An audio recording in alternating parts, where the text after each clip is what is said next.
देश में लगातार सामने आ रहे पेपर लीक मामलों के बीच केंद्र सरकार ने परीक्षा प्रणाली में सुधार के लिए एक बड़ा कदम उठाया है।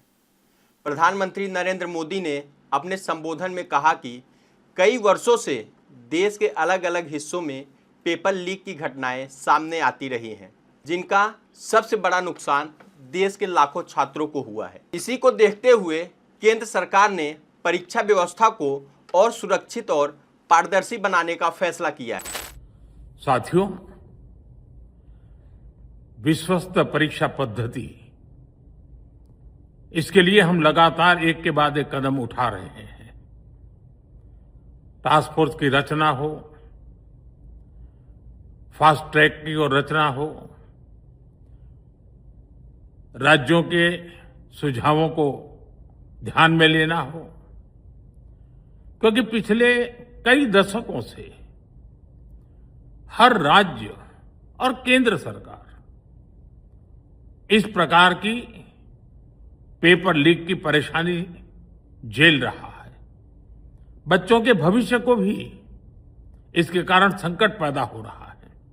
इन सब को ध्यान में रखते हुए देशव्यापी सभी राज्यों में भी और केंद्र में भी शिक्षा पद्धति में सुधार अनिवार्य हो गया है।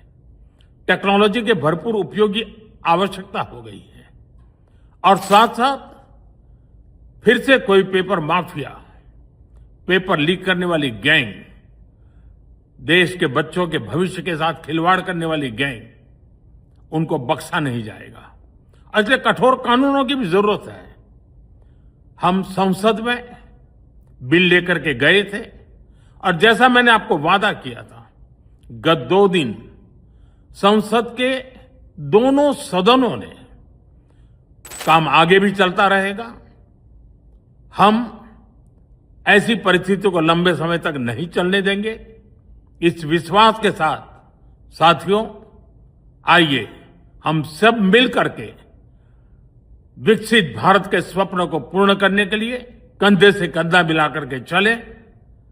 बहुत बहुत धन्यवाद। प्रधानमंत्री नरेंद्र मोदी ने कहा कि सरकार तकनीक का अधिक उपयोग, मजबूत सुरक्षा व्यवस्था और पेपर लीक करने वाले गिरोहों पर कठोर कानूनी कार्रवाई करेगी। उन्होंने कहा कि सुधार का काम आगे भी जारी रहेगा और सरकार ऐसी परिस्थितियों को लंबे समय तक नहीं चलने देगी। इसके बाद सबसे बड़ा सवाल यह है कि क्या सख्त कानून बनने के बाद भी देश में पेपर लीक की घटनाओं पर रोक लग पाएगी? आपकी राय क्या है? कमेंट बॉक्स में जरूर बताएं।